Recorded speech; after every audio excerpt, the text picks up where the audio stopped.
বেসরকারি প্রতিষ্ঠান হলমার্ক গ্রুপের দুর্নীতি নিয়ে বহুদিন ধরেই গণমাধ্যমে রিপোর্ট প্রচার হয়ে আসছিল।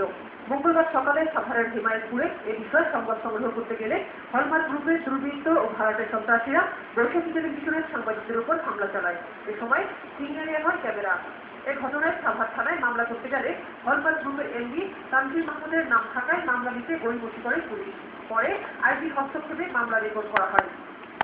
এর আগে হলমার্ক গ্রুপের কারখানায় যান বৈশাখী টেলিভিশনের সিনিয়র রিপোর্টার জিতু সারোয়ার, সাথে ছিলেন স্থানীয় প্রতিনিধিও। প্রতিষ্ঠানের কর্মকর্তাদের সাথে কথা বলে কারখানার ভিতরে ঢুকলে প্রতিষ্ঠানটির জিএম আতিয়ার দলবল নিয়ে অতর্কিত হামলে পড়ে ক্যামেরা পার্সনের উপর। ছিনিয়ে নেওয়া হয় ক্যামেরা। আহত অবস্থায় ক্যামেরা পার্সন সহ 3 জনকে স্থানীয় হাসপাতালে নেওয়া হয়।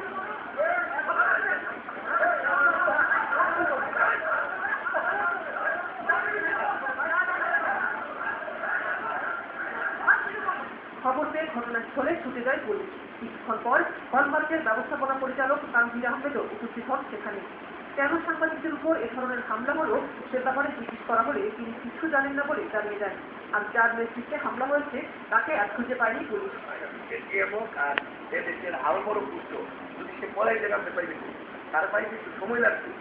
হামলার সময় ঘটনাস্থলে ছিলেন নিরাপত্তা কর্মীরা। তারা জানায় সাংবাদিকরা কোনো ধরনের অশোভন আচরণ করেননি। আপনারাও এখানে ভায়োলেন্স আচরণ করেন নাই এবং ওই সময় কোনো ধরনের কোনো খারাপ প্রথমে আমার ছবি আসছে। এখান থেকে আপনারা পানি খাওয়ার কথা বলে যখন যাচ্ছেন তখন কি হয়েছে ওইটা আমি প্রথমে আমার ছবি আসছে। সরকারের সঙ্গে বললাম যে এখানে আপনাদের কোনো ভূমিকা ছিল, কোনো সঙ্গে ছিল না, তাদের এদিকে সংবাদ সংগ্রহ হলমার্ক কর্তৃপক্ষের হামলায় সাংবাদিক আহত হওয়ার ঘটনায় জানিয়েছেন ঢাকা রিপোর্টার্স ইউনিটি এবং ঢাকা সাংবাদিক ইউনিয়নের নেতারা। তারা এই ঘটনার সাথে জড়িতদের অবিলম্বে গ্রেফতার দাবি করেন।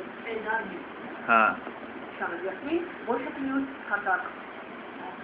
এবার বাংলাদেশের নারী